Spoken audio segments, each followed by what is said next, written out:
Dear guests, thank you for coming with us today to celebrate the 24th anniversary of our parents' marriage.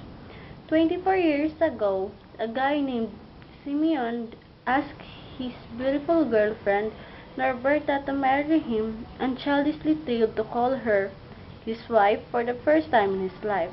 He said he can still recall the slightest particulars of that day up to his astonishment when he saw our mom in the awesome wedding gown going down the aisle.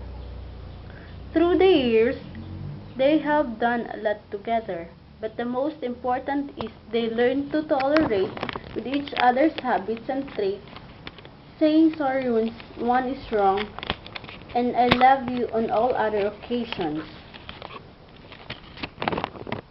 They learn to cherish every day spent with each other and with the whole family, even if it means doing nothing special, just sitting on the sofa and watching television.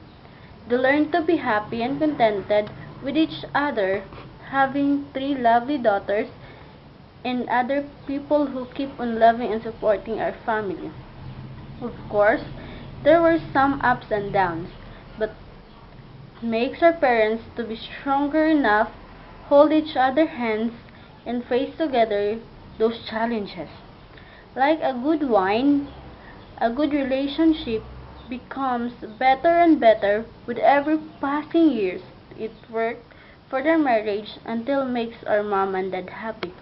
Today, in behalf of our parents, I am offering to raise our glasses for the love and happiness for them. Congratulations, Mapa.